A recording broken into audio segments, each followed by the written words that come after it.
Nangidamak Sembang mathot karakle Masa panduna painingle Lamta thagi thamaida Wauri pomlakpa sajibugi lehau leirenna Leinam thungna yenbagum Anauba pokningi ithilda Malangi dolai tongduna Wakhalna lambu helakpa Mathot karakpa thazana Masagi khoithumlaba maithong adubu uzaraga Taibangbu lenaragi khalakpada Paisilakpa amuba nongi nongphaida khudi thiduna Malem leimaida hikthaduna kenbagum Kelare ngasidi lokhatpa yada khomjinba ngamda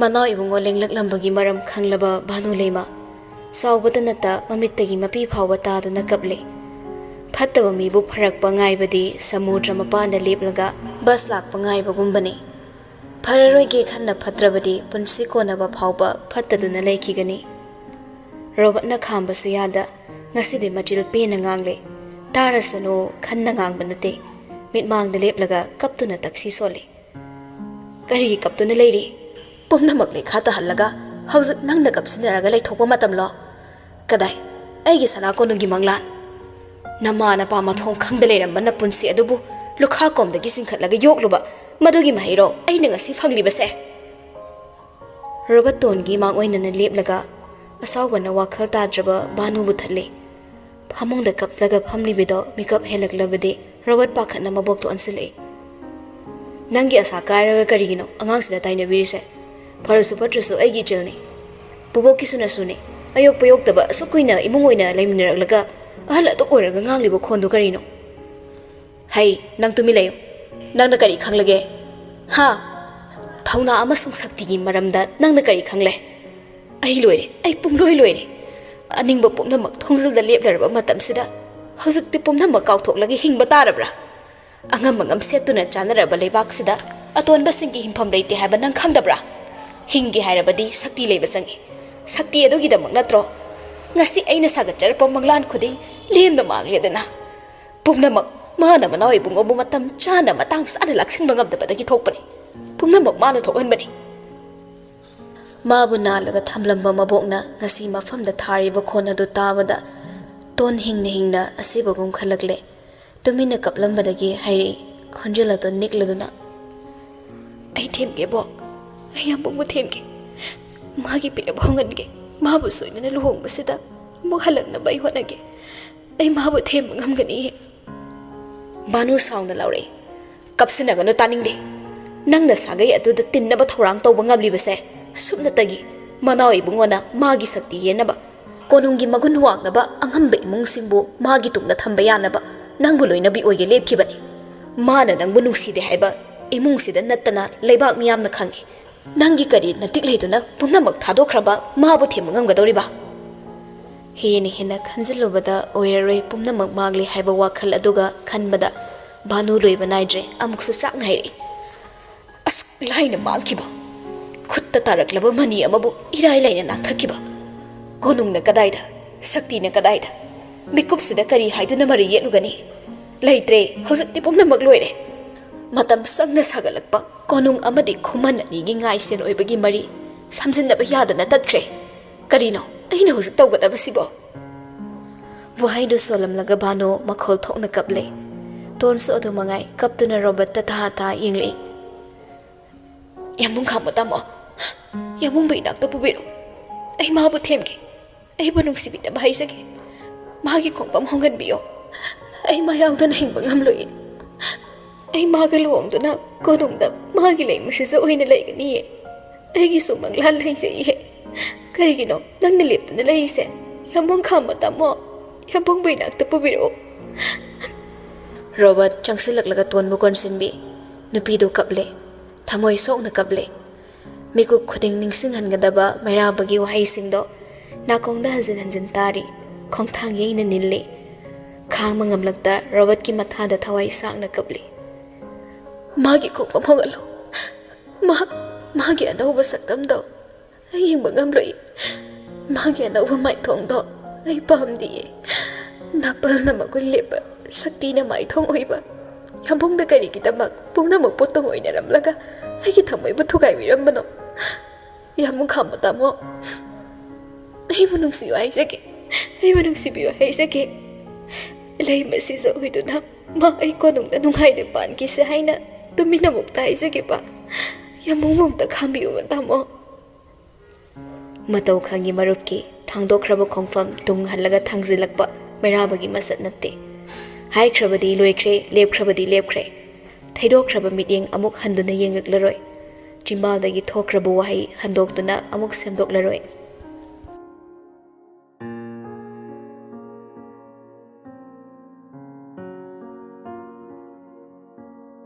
Nongpok thonggi thongalda kwakna lakna khongi. Thawai panba kayada maikei salai khangnade. Kuirakle wakhalna lumlakpa kayam kuina lumkidawri. Falada thangkatlaga olabadi prithibigi arumbadagi suhina lumlakpa yana leiri.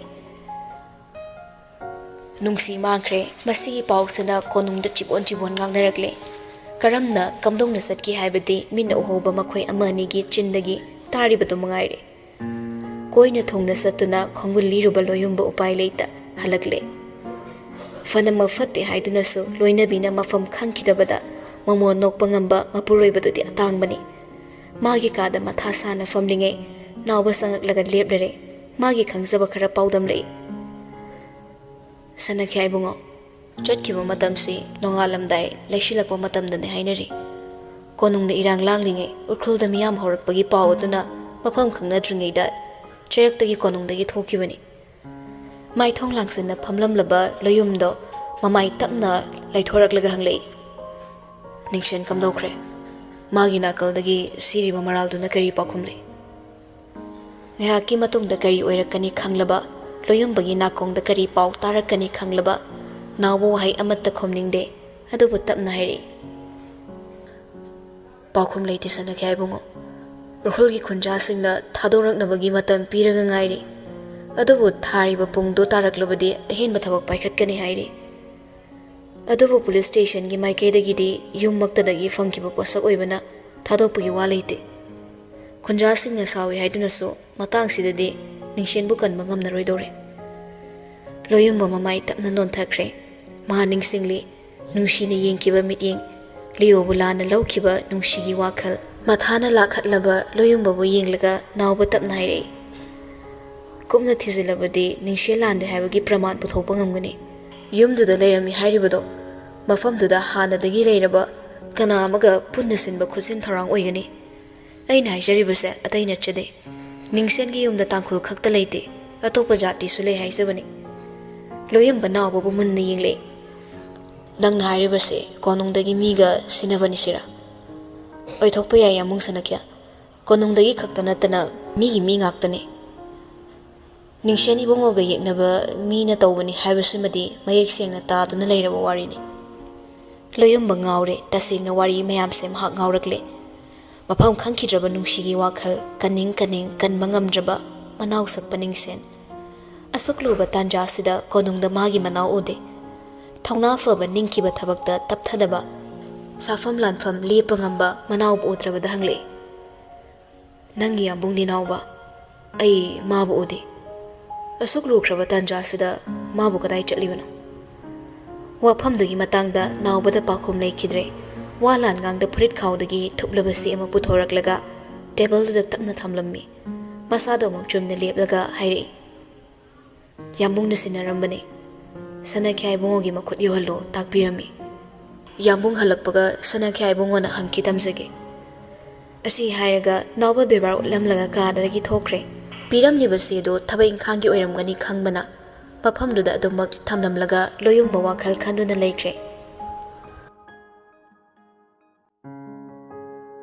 Lamzen yangba angangumna haigalakpa koronggi khongthangna tamna chatkiduna nemthaduna nungshana menglaba matam numitna chingya paklaba malangna lili humlaba chimai khonduna laklabaso ing taplaba chanura kanagi maithongum leplarabaso thamoi pukning anida ongkhatuna chakliba lamaidudi muthatpa ngamde chinggi ayingbana khundagi makok thongba machin chatpa mi laktuna pullaga khanaba yaba wa kaya khanaramlaga satkre mayam langlamlagi siklaba matamduda yumgi yena khada thoklaga leptuna lei Lebriba khongpham adudagi yengtharakpada chingmaini. Chingda naptuna saba yum aduna chingleipakta yanduna leibagum magi wakhalsu yanduna leire. Machanupagi wakhalna tawpham khangdrabasu thaba. Macha ibemagidamak lotsili. Angang oiringei matamda wakhalna amadi ningsingbagi anaba leikibana. Kariguma matamda thorakpa thamoi sokpa thaudok thengnaduna amok hauna hanagi punsida hanjinkidra khanbada thaba pakhattaba ngamde. Makhut ani thabakto punsinaraga aying manungsit marakta leplibado tung oinan leplaga ngak munna yenglamlaba tung thaba changsilaklaga makhutto tapna pairaklaga inafido tungdagi tapna yenshinbiri. Laisa taha ta yengle mama leptana lerambada prabha umhaire kaigi thora ino ima potharaga leiba yadro thaba noi nangda mu iben saraklibani ne potharoi aina pothaduna leithokladi nangdi karam tawni yengoi wakhal hena khanjingano aikhoibu kana leisadaba mirane nabungna chatkibado ngarangtani aikhoigida manglepliba mayamse nangsu khangliba natra mapokni nushire e wahaido mama na lona taba pirang uthoktrabasu uba ngami haukiba singbo mayek singna ningsingma ngamdrabasu magi i mari haibasidi thamogi lengdaba marini mabung leitrabada masa kakthatpirabu use kumna sonthaduna hairi mama bu kapning yenglaga ima aikhoya maido saksaram gadro ma bu tumlam gadro ima amai leitradi aikhoini di kamdongni karigino mesingsina asukoi thiriba tawbi mal kauduna aikhoibu kana leisadaba kum thazadaba biding yenglise kaigino konung chatlaga amaibu kanbiu haizarubado yamongna yapiraktrima magi damang thawai khubak da haptana lanteng nyarakpa marupudi magi konungni lumkhre pende thabaso yamna pende adobo pende haiduna so chatnaba yaba wa nattabana hai maduni ningthema pok haibado ningthaugi di phambal ni do phambal bu hin ba leitabani phambal gi damak i masen hanai machin manaw yengthi nei phambal gi damak ningthauna kathokpa ngamloidaba karisu leite ningthem singi asengma marup leite nungsiba su leite minungsi leirabasu thamoida leigani mapal thokna minungsi sawba ningthau adubo apangba ningthauni hainabani makhoi gi di khubamna pomna magni do makhoida nungsiba leirabasu leite phambal natanane makhoida karimata maru oide adugumlaba hongba yararoidaba mapoki oina tamlaklaba khongpham amada lepliba makhoida karigi mateng niruri aseng maning them amatana makhut makna konungda amuba hamok tesenjana bohnaroi aina soibane aina lanbani ima nangna haiba chumi ima makhoigi maphamda madudagi henba graisu leramdre thamoisu palamdre menungsi su leramde nongi murti amabu thamoi palan ninguba asaba murti madagi minungsi ngairuba pumnamak aina lanbani losalakpada masakatagi khanboiramle konung phasaraga loire khalamle sontharakpa machagi mai thonggeng mangamjade thaba changsilaklaga pambo machida haithariba figi fijido tapna samjinbiraga hairammi aigi aningbanane punsigi harauba lepa ngamdabani asa haibase khwaidagi phajaba wahai ama oirabaso ka hena tawruba asana aikhoibu tattana wahalli karigi wari wagano nakhoigidamak nama ai leiribasini nabungbune soidana lokthokani ima leiri kasang nakhoigidamak ima leiri ne laisa mama wingle thaba nokfet tawraga machagi mamaida tapna nanbiramlaga imung jangkhre loiroi Arun marol naiduna lepliba chingdol sing aduda mikop khra yenglamlaga sor tapna hondoi siliba aying manushit aduda ingsilakpana changlagi khanna khongkap khra thangakle tanja adudani thongaldagi yamna thuna chelakpa angang amana prabab changsilaklaga pau tamlere haidere mayek singna sana konungdagi mi lakhawi ngaklude laisa ta su tawride robot lakpada sana konungdagi mi laki haina pau tamlakpa lekhibana robot lakle khanna tapli thorai thongal wang malan baga chapli pinupido unaba lakpa numit kumna khungi chingmai machinda leiramgadra khanbani adobu thongal he kanthokpaga sorokum leiba ching nambiduda tung olaga leplami lambi mayai nate chingmai da naptuna pak sana semliba lambi dugi chingmai ta tharakpa sarukta uchan paring hauriba makhong tu da leplami ihong hong Robert ki matauda ngakti chap leplagi yingi yamna munna yingli seliba phirol do icham chammi angauba machugi signalaba mensat ado khudang machi khra thekalaga seliba denim jeans dugi mathakta icham chamna thadai kot su tawbata uba Robert na Los khazik tang oiba jeans ama shelaga yamna ingna leplibado tungdagi yengbada ingangakle na yete yingli bidin sana amu yingli kanasu yarapode kanasu tung ilagte khun ka khatpam chingmai duda tarak khamliba gari do ubada mathanta lakpani khangli chingnaba amadi pendaba kaya leraso itap tapna kauri lepliba mabu yinglaga nada Khonjil duni mingau duni nupadu sat on duni yingli adubu saktam da ubada mang da lepliba nupido kai amom gumna asawbagi saktam amada lakle wakhal du laita daba na mahak mi masak phawa khangludre adubu laklibado kanano khanglabada wakhal amada khantharamda prabab chensilaklaga nupadu gi thabakta makhut ani changna sapu katna ille chingshep tu da leplamba nupado usar marang tahai thagi khasaktangai adubu heina ngaklaga chaplepi Mabu sound yingli bado mana sumun na ying silagay Karino ni angawbi ay nilip sa chingchip tani sida gitara da ibo hinkidro intu yimigda ubahay dulay sa tade amok sa sound hayri nang kari gilak lino kari wakal khalaga mapam sida lakpano chalo ay na kari hay kibage nangi konong da ikwagi mapam layta bagum urkul da na kwagi mapam layte chatkro salo amok hana urkul may kay da miting na pawag yung lakano Mairamba saurakte khazakta nom noksilai nangi kuchu se makhal makhalni konung da lehingi dana ama sida leiraga na ingangang ba khangde nimitaram dagi sitharak ba machu sinara namai do ingangangi natraga na kaptana talairawa nangbo magi hongna ba mari makong samna daba pakhom piba do leptaba aduda na pida asawbagi ihul tapna tapna hengale amuk swaire asawa phathana bo anaduna Fazana haringi sida yam thuna lengbikro kanana karigidamak asi yongna khoi wamang na bo naramano haiba khangde adubu sana konung da leiba mabu phattaba ningthem sagaiga amuk hana onsina ba pamde akhoi ba kya mo otkine kadai phok yongna waraga na khoi kya pen bo oigane asu ingkraba nungsen marak sida saulangi dubo nate nabung angaw botuna kethok hanbada nang naw yam saure wa ngang na ba yam nungai dore nangina childuna amai palakano Tawimel khang da basa nangu manai khoya mai pan be aroi sa amu walhal lo boise phare ne kari sano nong sa gum boige khara mo ong manaba sound yili imit ingdo pirang su chele mikup da themlu rage khanna lak lo banu pa du de khongkap ama tapna changsilak laga lepi mamang da cha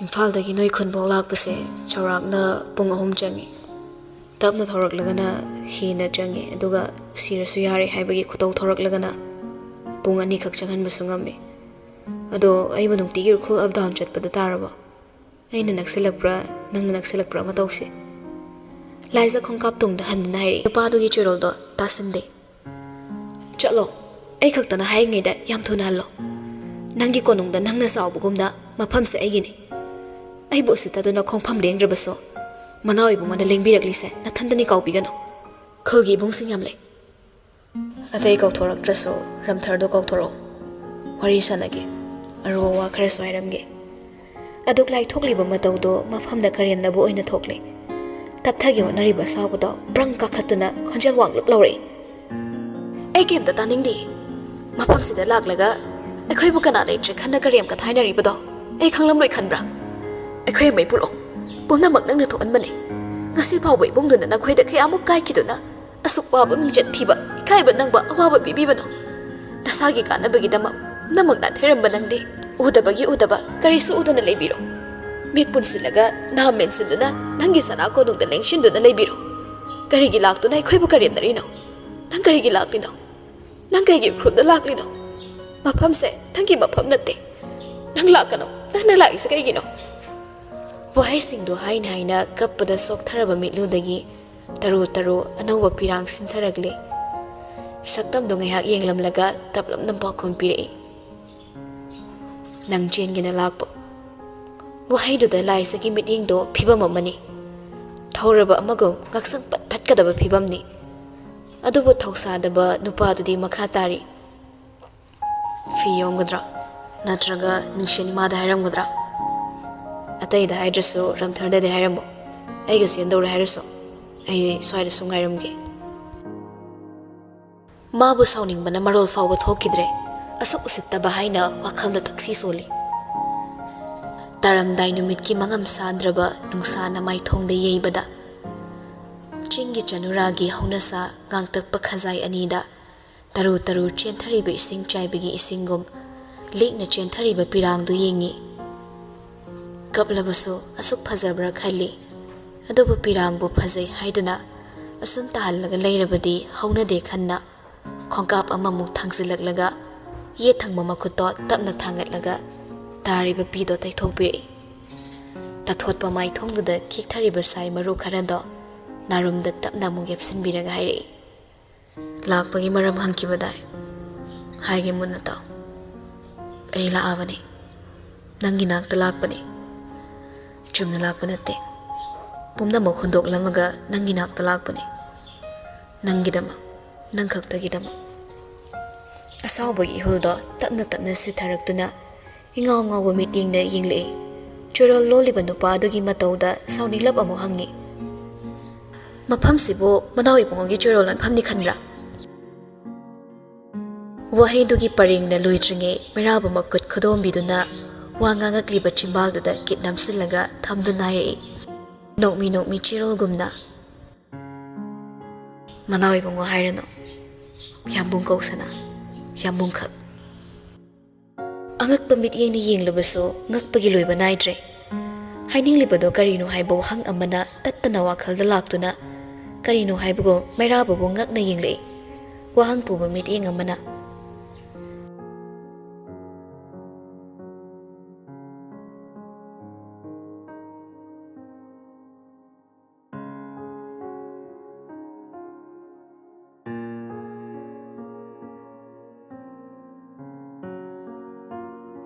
chingda humba malangna tamda humba malanga masak machu tonga labaso hakchang amato oibana chingda hangba wahangna khongthang yeiduna malang bagi tung ina khiduna tampak yong hum tharaktuna pakhumado fonglare mangduna fanglamba loyum bagi nakongda tabli tarakliba duda manau ibungogi maming tattana palibado karino khanna yenglei adubu mangda khiliba tv da lakniba Doordarshan Kendra Imphal gi pau eramle loyumba masada aphinga phai oina table dagi remote to tap lamlaga bolum de yam thuna lekhali mayek singna tarakle nakong singza yerekle kiduna pau pari binu piduso mayek singna khonthok leina makha tarakle ngarang fa ki ba mamal yamna matrak adugi mapo ningsen selungbani haiduna maral sikiba do minambani mayai kabani sa asigi aseng mamapu mahakni haiduna sana konungdagi thorakpa cherol amada manau ibungona fongdorakle matang asiga mari leinana sana konungi royal family member oibata natana lebak asigi thaukeada chauna thodang lobiramba manau ibungo ming oina panjarabada mairaba ningthemcha ngasi ingagi tarik kun ga taruk numina yumsa kaisa ingsok lisangani ga kun mari hairiba numitsida masamakna masamaki mafamda leiramba royal title lokthok sakre manau ibungo gi makha tarak papunsida ichamchamba commoner oina lelagani haiba cherol asiga loinana athoba matamda sana konungdagi official announcement thogalaklagani hainasu makhatana fongdorakli ichumchumna famlamba haksangna kamdongna leptuna leirambano loyumba gyan takhidre nakongda tariba paugi khonjalado isai sai khairaktuna wakhalgi kanungda changsin mangam khidre hairiba wado aranbani haibadi loyumbada natana mipom khudingmakna khanglamgani liobo kannaba hotnabada ngasidi konungsida khudombi thinma phawba yadaba mahakna maral gitandi sunattaba mana suktok tokidaba thabak amabo tawi haizillaga makhutmakna sana konungda amuba tauthi daisinjakre taibang wakhal mangaklaba mikuptuda ta ningsinglei ngasai nawbana piramba manau ibungona sinarakli hairamba chemaido mikuf amatta fantharamda loyumba table machina thuptuna leiriba piktak pasese to lauduna yam thuna hangdoklaga manungde iriba wahaido pana bohone apak pase maida nate piktak sengtak palai maiduda taru irami ꯑꯃꯨꯕ ꯀꯂꯝꯒꯤ ꯈꯨꯠꯏꯅ ꯃꯌꯦꯛ ꯂꯥꯟꯅ ꯏꯔꯝꯃꯤ. ꯌꯥꯝꯕꯨꯡ, the life of being a royal is lonely. ꯇꯦꯟꯈ꯭ꯔꯕ ꯋꯥꯍꯩ ꯑꯗꯨꯗ ꯄꯨꯔꯤꯕ ꯑꯥꯔꯊ ꯂꯤꯁꯤꯡꯅꯤ. ꯃꯤꯠꯇ ꯏꯔꯥꯠ ꯆꯦꯜꯂꯛꯂꯦ. ꯆꯤꯟꯂꯩ ꯐꯥꯖꯤꯟꯈ꯭ꯔꯦ ꯁꯛꯇꯤ ꯄꯥꯝꯕ ꯃꯅꯥꯎꯗꯣ. ꯅꯥꯄꯜ ꯆꯥꯎꯕ ꯃꯅꯥꯎꯗꯣ ꯁꯣꯛꯊꯔ ꯃꯥꯜꯂꯦ ꯉꯁꯤꯗꯤ. ꯁꯛꯇꯤꯒꯤ ꯂꯥꯜ ꯂꯦꯞꯈ꯭ꯔꯦ. ꯅꯥꯄꯜꯒꯤ ꯃꯍꯨ ꯀꯝꯈ꯭ꯔꯦ. ꯀꯌꯥꯃꯨꯛ ꯌꯥꯝꯅ ꯆꯣꯛꯊꯈꯤꯗꯨꯅ ꯉꯁꯤꯗꯤ ꯅꯤꯡꯊꯦꯝ ꯃꯄꯣꯛ ꯃꯤꯔꯥꯏꯈ꯭ꯔꯦ. ꯁꯅꯥ ꯀꯣꯅꯨꯡ ꯊꯥꯗꯣꯛꯂꯦ. ꯇꯞꯅ ꯇꯞꯅ ꯀꯥꯈꯠꯂꯛꯄ ꯊꯃꯣꯏꯒꯤ ꯑꯋꯥꯕꯅ ꯂꯣꯌꯨꯝꯕꯕꯨ ꯂꯥꯛꯁꯤꯜꯂꯛꯂꯦ. ꯃꯀꯣꯛ ꯄꯥꯏꯗꯨꯅ ꯐꯝꯊꯔꯛꯂꯒ ꯃꯃꯤꯠ ꯇꯞꯅ ꯎꯏꯁꯤꯟꯈ꯭ꯔꯦ.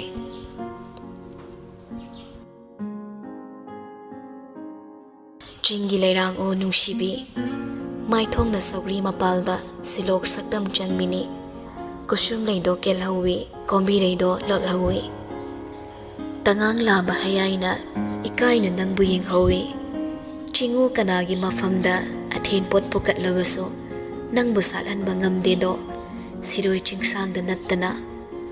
ꯅꯪꯕꯨ ꯁꯣꯛꯄ ꯏꯇꯤꯛꯂ ꯅꯪꯕꯨ ꯅꯥꯊꯩꯕ ꯉꯝꯕꯔꯥ?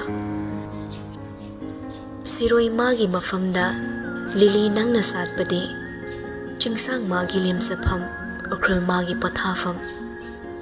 ꯆꯤꯡꯗ ꯉꯥꯟꯕꯤ ꯄꯥꯝꯃꯨꯕꯤ, ꯆꯤꯡꯗ ꯁꯥꯠꯄꯤ ꯁꯛꯍꯦꯟꯕꯤ. ꯃꯥꯂꯦꯝ ꯊꯨꯡꯅ ꯀꯣꯏꯔꯕꯁꯨ ꯅꯪꯕꯨ ꯍꯦꯟꯕ ꯂꯩꯇꯦꯗ. ꯑꯅꯤ ꯁꯨꯅ ꯁꯥꯠꯇꯕꯤ, ꯃꯐꯝ ꯈꯨꯗꯤꯡ ꯄꯣꯝꯗꯕꯤ, ꯎꯈ꯭ꯔꯨꯜ ꯃꯥꯒꯤ ꯇꯝꯄꯥꯛꯇꯗ ꯁꯥꯠꯂꯤꯕꯤ ꯑꯩꯒꯤ ꯁꯤꯔꯣꯏ ꯂꯤꯂꯤ. ꯅꯪꯒꯤꯅꯤ, ꯅꯪꯇꯒꯤ, ꯅꯪ ꯈꯛꯇꯒꯤꯅꯤ, ꯅꯪꯒꯤꯗꯃꯛ.